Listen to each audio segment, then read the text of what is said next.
হযরত বিলালকে বালুর মধ্যে শোয়া রাখছে। বিলালের বুকের উপরে পাথর। বিলাল পাথরের নিচে তাইকা জুড়ে জুড়ে বলল আল্লাহ আল্লাহ আল্লাহ, জুড়ে জুড়ে আল্লাহ আল্লাহ বলতে লাগলো। এই জুড়ে জুড়ে আল্লাহ বললে বেঈমানরা তারে আরো নির্যাতন করে। এক কাফের আইসা বিলালের জিহ্বাটা টান দিয়া বাহির করে পেরাক মাইরা দিছে। আমার যুবক ভাইরা, এই অষ্ট গ্রামের ভাইরা দিলের কান লাগাইয়া কথাগুলি শুনেন। ইমান কারে কয় গো? মুসলমানের ঘরে জন্ম নিছি, আজকে আমাদের ইমানের জন্য পরীক্ষা দিতে হয় না, ইমানের জন্য আমাদের জিহ্বার মধ্যে পেরাক মারা হয় না, এরপরও আমরা ইমানের উপর অটল থাকতে পারি না। বেলালের জিহ্বার মধ্যে পেরাক মারছে কেন জানেননি? শুধু আল্লাহর নামটা জুড়ে নেওয়ার কারণে। সাহাবায়ে কেরামরা বেলালকে বলল, বেলাল তোর নির্যাতন দেখা সহ্য করতে পারি না, বরদাস্ত করতে পারি না। বেলাল রে, তুই আস্তে আস্তে মনে মনে মালিকের নাম জপ, তৈলেই তো তারা পেরাক মারবে না, নির্যাতনের স্টিম রোলার তোর উপরে চাপাবে না। বেলাল রে বুঝাইয়া তারা চলে গেল। কিন্তু প্রতিদিনের মতো বেলাল এত জুড়ে জুড়ে আল্লাহর নাম নেয় রে, কাফের বেঈমানরা আল্লাহর নাম জুড়ে নিলে সহ্য করতে পারে না, তাই তারা তার উপর আরো নির্যাতন করে। একদিন, দুই দিন, তিন দিন সাহাবীরা তারে নিষেধ করলো। একদিন বলল, বেলাল এত করে বুঝাইলাম, তোর নির্যাতন যে আমরা বরদাস্ত করতে পারি না। বেলাল রে, তোর বুকের উপর পাথর সরাইবার ক্ষমতাও আমাদের নাই বেলাল। কিন্তু আমরা না বললাম, মালিকরে আস্তে ডাকলেও শুনে, মালিকরে জুড়ে ডাকলেও শুনে, আস্তে আস্তে ডাক, মালিক তো তোর ডাক শুনবে। কেন জুড়ে জুড়ে ডাকস? যার কারণে তারা ক্ষিপ্ত হয়, মারে। তোর মার দেখলে আমরা সহ্য করতে পারি না রে বেলাল, আমাদের দিকে তাকাইয়া মালিক রে আস্তে আস্তে ডাক। বেলাল বলে, সাহাবীরা রে, আমি তো মানুষ, আমার আঘাত করলে তোমার ব্যথা লাগে, আমি মানুষ, আমার আঘাত করলে আমারও ব্যথা লাগে, আমারে মারলে আমারও ব্যথা লাগে, আমি আর তো সহ্য করতে পারি না। এই যে মরুভূমির প্রচন্ড এক গরমের মধ্যে আমার শোয়া রাখলো, আমি লড়তে পারি না, আমার বুকের উপরে পাথরটা উড়াইয়া রাখছে, আমার জিহ্বা লড়াইতে পারি না, পেরাক ঢোকায়া রাখছে। আমি মানুষ, আমার কষ্ট হয়, রক্তে মাংসে আমি একটা মানুষ, নির্যাতন আমি সহ্য করতে পারি না। তাই আমি জুড়ে জুড়ে আমার মালিকের নাম নেই, আমার মালিকের নামের মধ্যে আমি এত মজা পাই। আমি যখন আল্লাহ আল্লাহ বলে ডাকি রে, আমার এই নামের মধ্যে আমি মজা পাই।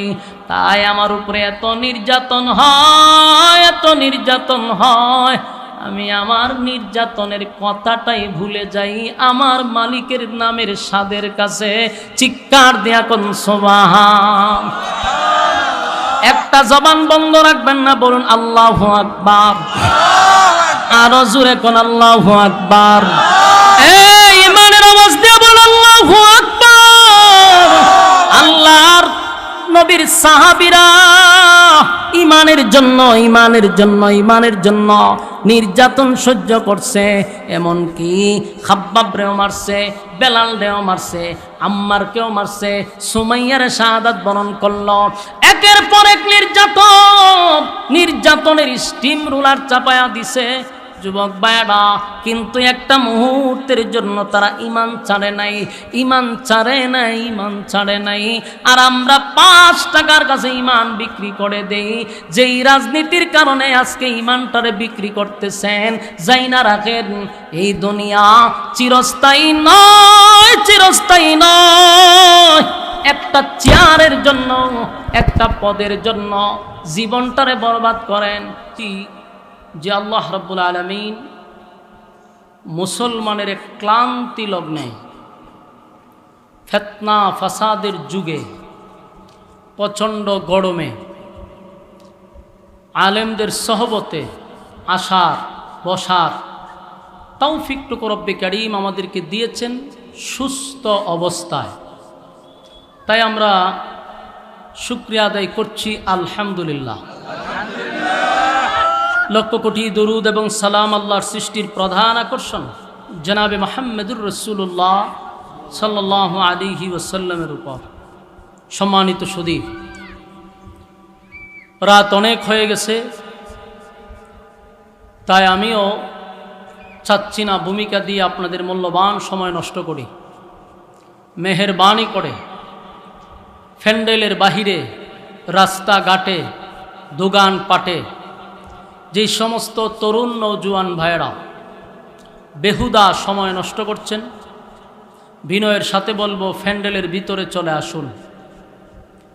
হায়াত যদি আমাদের আল্লাহ রেখে থাকে, আগামীকাল পর্যন্ত যদি আমরা বেঁচে থাকি, তাহলে আড্ডা, গল্প, সময় অপচয় করার সুযোগ আছে যদি বাচ্চা থাকি। কিন্তু বেঁচে থাকলেও আগামীকাল এই মাহফিলটাতে বসার কোনো সুযোগ নাই। তাই আমাদের কাছে গুরুত্বপূর্ণ আজকের এই মাহফিলে বসে যাওয়া। প্রতিদিন এই আয়োজন হবে না, প্রতিদিন আলেমরা এখানে আসবে না, কিন্তু আপনার প্রতিদিন আড্ডাও চলবে, প্রতিদিন গল্পও চলবে। তাই বিবেকের কাছে প্রশ্ন করে একটা দিনের জন্য ঘণ্টাখানেক সময় আমরা এখানে দিতে পারবো তো ইনশাআল্লাহ? এবং মোনাজাত পর্যন্ত বয়ান শোনার ধৈর্য কাদের আছে একটু হাত তুলে দেখান। আতলামায় না তুলেন, বলে ইনশাআল্লাহ। যারা প্যান্ডেলের বাইরে বইছে আতলামায় ইনশাআল্লাহ, বইছে তো আরামে, চেয়ারও বইছে, হাত উড়ান, বলে ইনশাআল্লাহ। মোনাজাত পর্যন্ত আমরা আছি। এখন প্রশ্ন হইল, ওয়াদা তো করছেন, ওয়াদা বরখেলাপ করা এটা তো একটা মুনাফিকি খাসলত, ঠিক না?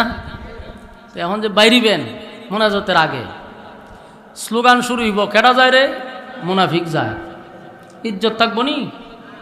তাহলে মান সম্মান বাঁচাইবার লাগেও বইয়ে তখন লাগবো।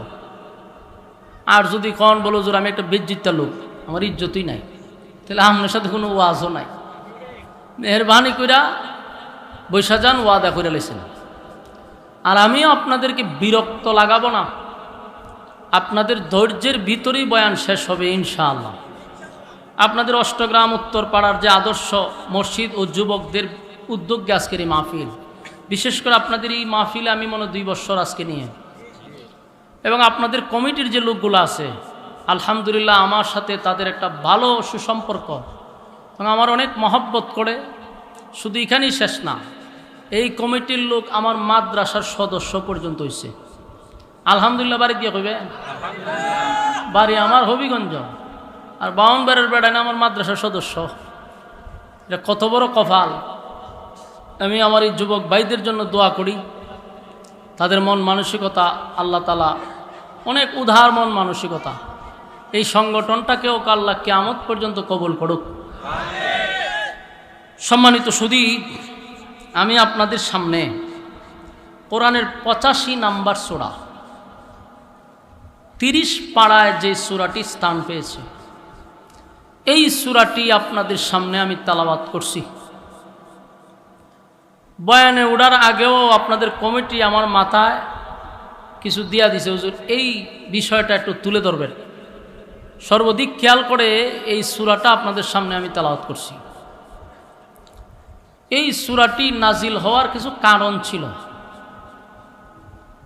কারণ বলতে গেলে অনেক সময়ের দরকার, তাই সংক্ষেপে আমি বলি।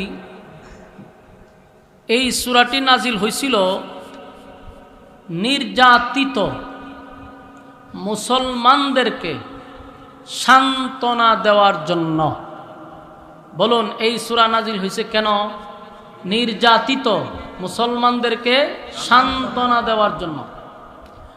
তাহলে সাহাবায়ে কেরাম যখন নির্যাতিত ছিল, আল্লাহ তাদের ইমানি স্পিরিট বাড়ানোর জন্য এই সূরায়ে বুরুজ নাজিল করে। এই সূরার ভিতরে চারটা কসম আছে। শপথ করছে আল্লাহ চারটা। শপথ করার পরে আল্লাহ ওই জালেমদের ব্যাপারে কিছু কথা বলছে। তাই আমরা আলোচনাটা যত মনোযোগ দিয়ে শুনব, বর্তমান প্রেক্ষাপটের সাথে আমরা এটা মিলাবো। কারণ এটা আজ থেকে 1500 বছর আগে নাজিল হয়েছিল, তখনকার নির্যাতিত মুসলমানদেরকে উদ্দেশ্য করে সান্ত্বনা দেওয়ার জন্য। আজকে 2025 সাল, গোটা বিশ্বে সবচেয়ে বেশি নির্যাতিত, নিপীড়িত, লাঞ্ছিত, অপমানিত মুসলমান। গোটা পৃথিবীর দিকে তাকায়া দেখেন, সব জায়গায় টার্গেট হলো মুসলিম ধ্বংস করা। আপনারা দেখছেন কিছুদিন আগে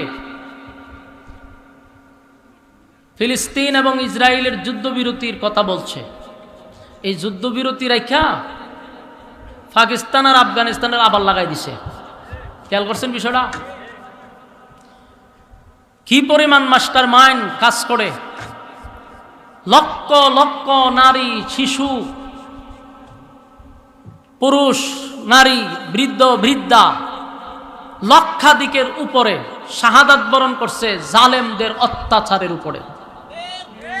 সেই যুদ্ধ বন্ধ করার আগেই আবার আরেক মুসলমান ভাইদের মধ্যে লাগাই দিছে। আমরা আছি হাত নাবিতে বাঁধবো না বুকে বাঁধবো, কাঠটুপি উষা কাঠটুপি নেশা, এই গুতাগুতিতে আমরা ব্যস্ত। আর গোটা বিশ্বে শক্তিশালী মুসলমানদেরকে মাটির সাথে মিশায়া দিচ্ছে। টার্গেট শুধু একটা দেশ নয়, গোটা পৃথিবীর মানচিত্রের থেকে মুসলমানদেরকে চিরতরের জন্য শেষ করে দেওয়ার যে প্ল্যান, যে নকশা তারা আঁকছে, এটা বাস্তবায়ন করতে চাচ্ছে। কিন্তু পৃথিবীর থেকে মুসলমান ধ্বংস হবে না। যদিও মুসলমানদের উপরে এখন পরীক্ষা চলতেছে, ঈমানি পরীক্ষা। এই পরীক্ষায় যারা উত্তীর্ণ হবে, আল্লাহ বলেন তাদেরকে জান্নাতের মেহমানদারি আমি আল্লাহ নিজে করাবো। কানাত লাহুম জান্নাতুল ফিরদাউসি নুজুলা। আল্লাহ হয় আমি সর্বোচ্চ জান্নাত, যেটা ভিআইপি, ওই ভিআইপি জান্নাতের ভিতরে তোমাদেরকে মেহমানদারি করাবো যারা ঈমানের পরীক্ষায় পাস করবে। পরীক্ষা কিন্তু চলতেছে। আমার তেলাওয়াতকৃত যে সূরাটা নাজিল হয়েছিল, যখন ইসলামের প্রথম দিক দিয়া যখন কালেমার দাওয়াত শুরু হলো, কিছু সংখ্যক মানুষ কালেমা পড়ল, ঈমান আনলো, তাদের উপরে নির্যাতন শুরু হলো। নির্যাতনের স্টিম রুলার তাদের উপরে চাপিয়ে দেওয়া হলো। এত নির্যাতন, যেই নির্যাতন, তখনকার যুগটা ছিল বর্বর জাহিলিয়তের যুগ। নির্যাতনটাও বর্বরের মতোই। নির্যাতনের যখন স্টিম রোলার চাপায়া দেওয়া হলো, সাহাবায়ে কেরাম সহ্য করতে পারতেছে না। কাউকে শুলিতে ঝুলায় রাখছে, কারো গলার মধ্যে রশি লাগাইয়া মরুভূমি দিয়ে টানতেছে, কাউরে কালেমা পড়ার অপরাধে জ্বলন্ত তৈলের মধ্যে ছেড়ে দিছে, কাউর বুকের উপরে পাথর রাখছে, কাউকে আবার জ্বলন্ত কয়লার মধ্যে শোয়া রাখছে। এত নির্যাতন। সাহাবায়ে কেরাম রাসূলের কাছে বলল, হুজুর, নির্যাতনের মাত্রা এত বাড়ছে, আমরা আর সহ্য করতে পারতেছি না।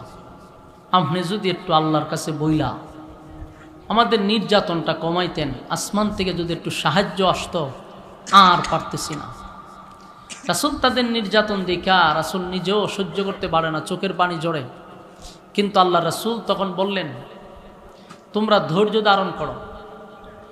কিন্তু তারা বারবার বলতেছে, পয়গম্বর, আর কত ভাই শাহাদাত বরণ করছে, আমাদের উপরে এত নির্মমভাবে নির্যাতন শুরু করছে যা আমরা সহ্য করতে পারতেছি না। তাদের এই অভিযোগের পরে আল্লাহ সূরা বুরুজ নাজিল করছে। সুবহানাল্লাহ আসেনি? আগে একটু ভূমিকাটা শুনেন। তারা যখন রাসূলের কাছে এই অভিযোগ দিতেছে যে আমরা আর সহ্য করতে পারতেছি না, রাসূল বলতেছে তোমাদের উপরে আল্লাহ ঈমানের পরীক্ষা নিচ্ছে। সাহাবায়ে কেরাম হুজুর আপনি একটু দোয়া করেন, একটু দোয়া করেন আল্লাহ যেন আমাদেরকে সাহায্য করে। তখন আল্লাহ সূরা বুরুজ নাজিল করে। রাসূল দুনিয়াতে আসার প্রায় ৮০ অথবা ৭০ বছর আগে, রাসূল দুনিয়াতে আসার কত বছর আগে? ৮০ থেকে ৭০ বছর আগের একটা জালেম শাসকের ঘটনা শোনাইছে সূরা বুরুজের ভিতরে। এবং এই কথাগুলি বলতে গিয়ে আল্লাহ ৪টা কসম করছে। বলুন কয়টা কসম? একটা ঘটনা বর্ণনা করতে গিয়ে ৪ কসম করছে।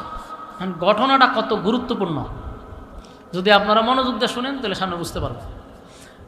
এই সাহাবীদের নির্যাতনের কথা শুনে আল্লাহ সূরা বুরুজ নাজিল করে রাসূল দুনিয়াতে আসার ৮০ বছর আগে একজন জালেম শাসকের ইতিহাস শোনাইয়া সাহাবীদের ঈমানি জজবা আল্লাহ বাড়াইয়া দিছে। আল্লাহ এই সূরার শুরুতে ৪ কসম করছে।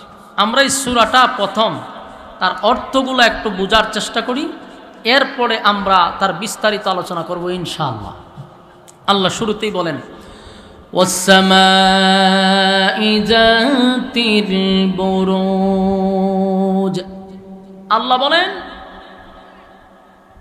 নক্ষত্র বিশিষ্ট আসমানের কসম, গ্যালাক্সি বিশিষ্ট আকাশের কসম, তারকা যেখানে ঝুলিত ওই আকাশের কসম করছে আল্লাহ, নক্ষত্রের কসম, তারকার কসম,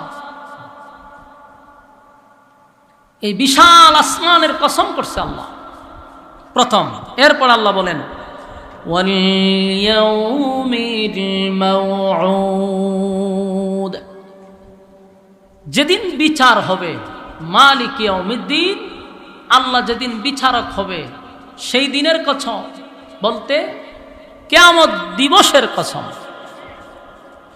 এরপর আল্লাহ বলেন ওয়াশাহিদিন ওয়া মাশহুদ। এই আয়াতে 2টা কসম, ওয়াশাহিদ ওয়া মাশহুদ। আল্লাহ বলেন যেই দিনটা ঘুরে ঘুরে তোমাদের সামনে আসে সেই দিনের কসম বলতে ইয়াউমুল জুমআ, ইয়াউমুল আরাফা, জুমার দিনের কসম, আরাফার দিনের কসম। তাহলে কসম হইল কটা? নক্ষত্র বিশিষ্ট আকাশের কসম একটা, কিয়ামত দিবসের কসম, ইয়াউমুল জুমআ, জুমার দিনের কসম, ইয়াউমুল আরাফা, আরাফার কসম। 4 কসম। 4টা কসম করে আল্লাহ পড়ে বলেন কুতিলা আসহাবুল উখদুদ, গর্ত খননকারীর উপরে আমি আল্লাহর অভিশাপ, জালেম শাসকের উপরে আমি আল্লাহর অভিশাপ। তাহলে কসম করলো 4টা, এরপরে অভিশাপ দিল কারে? জালেমদের উপর আল্লাহর অভিশাপ। গর্ত খননকারীরা, যারা গর্ত খনন করছে তাদের উপর অভিশাপ। এখন খালি স্মরণ রাখবেন, পরে বলতেছি। এরপর আল্লাহ বলেন আন্নারি যাতিল ওয়াকুদ, যেই গর্তের ভিতরে ধাউ ধাউ করে আগুন জ্বলছিল। খুব স্মরণ রাখবেন, প্রথম কি বলছে? গর্ত খনন যারা করছে। তাহলে আমরা একটা গর্ত পাইলাম এখানে। এরপরে কি বলছে? গর্তের ভিতরে ধাউ ধাউ করে আগুন জ্বলছিল। তাহলে আমরা আগুনও পাইলাম। এই পয়েন্টগুলো ইয়াদ রাখবেন, সামনে আসতেছে। ইযহুব আলাইহা কুউদ, যখন তারা পাশে বসে দেখছিল। তাহলে কিছু মানুষ এখানে উপস্থিত ছিল যারা স্পটে থাইকা, সরজমিনে থাইকা সব দেখছিল। তাহলে কিছু একটা ঘটছিল যা তারা দেখছিল। কথা বুঝতেছেন? পয়েন্টগুলো ইয়াদ রাখবেন। ওহুম আলা মা ইয়াফআলুনা বিল মুমিনিনা শুহুদ, মুমিনদের সাথে যা করেছিল তারা সব দেখেছিল। মানে মুমিনদের সাথে যা ঘটনা ঘটছে এরা তার সরজমিনে সব দেখছে। তাহলে এখানে মুমিনদের সাথেই ঘটনাগুলি ঘটছে, এখানে আমরা স্পষ্ট হলাম। ওয়ামা নাকামু মিনহুম ইল্লা আইয়ুমিনু বিল্লাহিল আজিজিল হামিদ, তারা মুমিনদেরকে শাস্তি দিছিল কেবল এ কারণে যে তারা ঈমান এনেছিল একত্ববাদী খোদার উপরে। বলুন মুমিনদের উপরে শাস্তি কেন দিছিল? তারা ঈমান আনছে কার উপরে? একত্ববাদী খোদার উপরে, যার কোনো শরিক নাই, যার কোনো ইলাহ নাই। তাহলে ঈমান আনার অপরাধেই সেই শাস্তিগুলা দেওয়া হয়েছে। الذي له ملك السماوات والأرض والله على كل شيء شهيد। আকাশমণ্ডলী ও পৃথিবীর রাজত্ব যার মুঠোয়, সেই সত্তা সব দেখছিল। আল্লাহর দেখার বাহিরে কিছু আছে? মানে সব কিছু মালিক দেখে। কথা বলেন। إن الذين فتنوا المؤمنين والمؤمنات ثم لم يتوبوا فلهم عذاب جهنم ولهم عذاب الحريق। তারা মুমিন পুরুষ ও মুমিন নারীদের উপর নির্যাতন করেছে, তওবাও করে নাই। আল্লাহ রাব্বুল আলামিন বলে তাদের শাস্তি জাহান্নামের আগুন। বলেন তাদের শাস্তি কি? জাহান্নামের আগুন। ইন্নাল্লাযীনা আমানু ওয়া আমিলুস সালিহাতি লাহুম জান্নাতুন তাজরি মিন তাহতিহাল আনহার যালিকাল ফাওজুল কাবীর।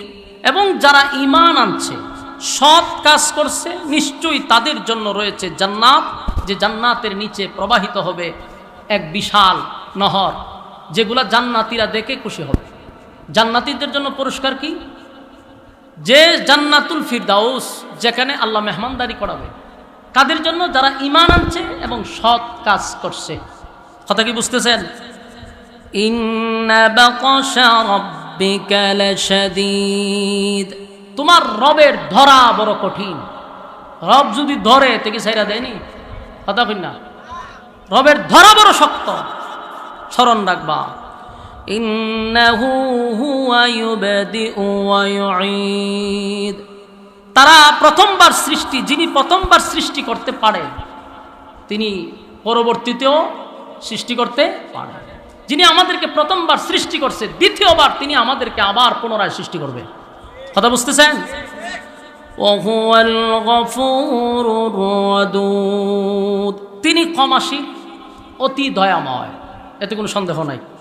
আল্লাহ বলেন যুল আরশিল মাজিদ, সম্মানিত আরশের মালিক। এরপর আল্লাহ বলেন ফাআলুল লিমা ইউরিদ, যা কিছু ইচ্ছা তা উনি করেন, আবার যা কিছু ইচ্ছা করেন তা করে ফেলেন। মনে চাই সেটা করতে আল্লাহ কইরা ফেলান। কেউরে কি অর্ডার নিতে হয়?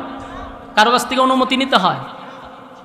বাল হাল আতাকা হাদিসুল জুনুদ, তোমার কাছে কি পৌঁছেছে সেই বাহিনীর সংবাদ? মানে রাসূলকে বলতেছে আপনার কাছে কি অতীতের বাহিনীর সংবাদ পৌঁছছে? কোন বাহিনী? আল্লাহ বলেন ফিরআউন ওয়া সামুদ। ফিরআউন এবং সামুদ, তাদের কাহিনীকে আপনি শুনছেন? আল্লাহ বলেন বালিল্লাযীনা কাফারু ফি তাকযীব। তা সত্ত্বেও যারা কুফুরের কঠোর পরিণাম শুনছে, তারপরেও তারা তা সত্ত্বেও তারা এর কাছ থেকে বিরত থাকে নাই। মানে কুফুর করলে, শিরিক করলে যে কি শাস্তি হবে এটা জানার পরেও তারা এখান থেকে বিরত থাকে নাই, তারা সীমা লঙ্ঘন করছে। এরপর আল্লাহ বলেন আল্লাহু মিন ওয়ারাইহিম মুহীত। অথচ আল্লাহ তাদেরকে, তাদের পেছনে চতুর্দিক দিয়ে আল্লাহ গ্রাস করে রাখছে, তারা এটা বলতে পারে না। এরপর আল্লাহ বলেন বাল হুয়া কুরআনুম মাজিদ। কোরআনের প্রত্যাখ্যানের পরে তারা কোরআনকে প্রত্যাখ্যান করছে, কিন্তু এটার কিন্তু সম্মানহানি হয়েছে। আল্লাহ বলেন এবং এটা অতি সম্মানী একটা কোরআন, তারা প্রত্যাখ্যান করছে, এতে কোরআনের কিছু আসে যায় না, এটা সম্মানী কোরআন। এরপর আল্লাহ বলেন ফি লাউহি মাহফুজ, এটা লাউহে মাহফুজে লিপিবদ্ধ করা। তাহলে আমরা পুরা বুরুজের সরল তর্জমা শুনছি। বলুন এতক্ষণ সূরা বুরুজের সরল তর্জমাগুলো শুনছি। আসুন এখন আমরা বুঝার চেষ্টা করি সূরার ভিতরে 4টা কসম কেটে কোন জালেম কোন গর্তওয়ালার কথা আল্লাহ বলছে, গর্তের ভিতরে আগুন কিভাবে দাউ দাউ করে জ্বলছিল, কারা বৈশা দেখছিল, এই কথাগুলি আমরা উপস্থাপন করব ইনশাআল্লাহ। রাসূল দুনিয়াতে আসার 80 বছর আগে একটা জালেম শাসক ছিল। এই শাসক নিজেকে খুদা দাবি করত। বলুন কি দাবি করত? নাউজুবিল্লাহ। সে নিজেকে প্রভু রব বলে মানুষের কাছে উপস্থাপন করত। যারা তারে খুদা মানত না তাদেরকে হত্যা করত এবং তার খুদা এটা টিকায় রাখছিল জাদুবিদ্যার মাধ্যমে। তখন জাদুর খুব প্রভাব ছিল, জাদু দিয়া মানুষকে তার আয়ত্তে রাখত, তার অনুকূলে রাখত। তখনকার সবচেয়ে বড় যে জাদুঘর ছিল সেটা বাদশার আন্ডারে চলত, কিন্তু এই জাদুঘর বৃদ্ধ হয়ে গেছে। বৃদ্ধ হয়ে যাওয়ার কারণে এই জাদুঘর বাদশার কাছে একটা লিখিত অভিযোগ দিল যে বাদশাহ, আমি একেবারেই বৃদ্ধ হয়ে গেছি, যদি মারা যাই তাহলে আপনার এই রাজত্ব টিকায় রাখবো কে? আর খুদা দাবি করবেন কিভাবে? জাদু দিয়া মানুষকে আমি আপনার প্রতি বশ করে রাখছি, এখন আমি মারা গেলে সব শেষ। তাই আমি জীবিত থাকা অবস্থায় একটা মেধাবী নৌজওয়ান বুদ্ধিমান শক্তিশালী একটা যুবক দেন, যার কাছে আমি সমস্ত জাদুবিদ্যা শিখাবো, পরবর্তীতে আপনার রাজত্ব সে ধরে রাখবে। বাদশাহ বলল, চমৎকার একটা আইডিয়া, ভালো বুদ্ধি দিছ। বাদশাহ চতুর্দিক থেকে গবেষণা করে যাচাই বাছাই করে একটা ছেলেকে পাইছে, খুব যুবক বুদ্ধিমান।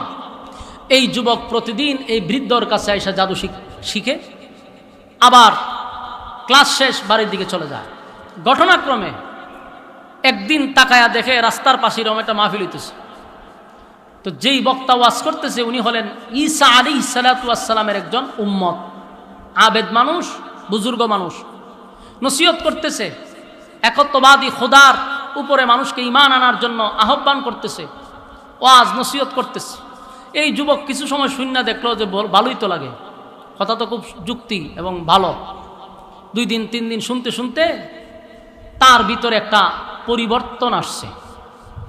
আরেকদিন রাস্তা দিয়ে যাচ্ছিল, হঠাৎ করে দেখে রাস্তার মাঝখানে বিশাল বড় এক সিংহ বসে আছে। এটার ভয়ে গ্রামের মানুষ আর রাস্তা উঠতে পারে না। যুবক সেই দৃশ্য দিকে চিন্তা করলো, এখন কি করা যায়। হঠাৎ তার মাথায় একটা আইডিয়া আসছে যে আজকেই হবে আমার পরীক্ষা। ছোট্ট একটা পাতন নিয়ে বলল যে আমাদের যে বাদশাহ, যে নিজেকে খুদা দাবি করে, সে যদি সঠিক খুদা হয়, সেই যদি রব হয়, তাহলে তার নাম নিয়ে ঢিল মারলাম, সাথে সাথে যেন এই সিংহটা মারা যায়। ঢিল মারছে কিন্তু সিংহ মরে নাই। যুবক চিন্তা হলো, তাহলে বাদশাহীরা ভণ্ড।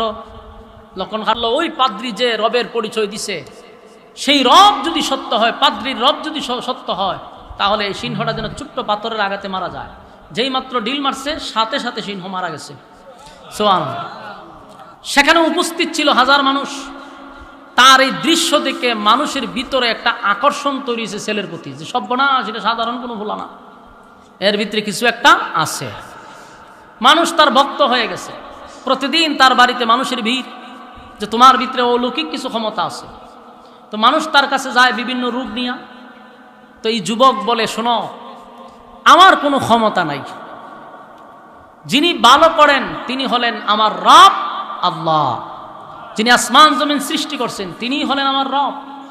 তো জনগণ বলে, আমাদের রব তো হলো বাদশাহ, বলে এটা একটা দাজ্জাল, এটা একটা জালেম, সে কোনোদিন খোদা হতে পারে না। তোমরা যদি আমার রবের উপরে ঈমান আনো ভালো হয়ে যাবা।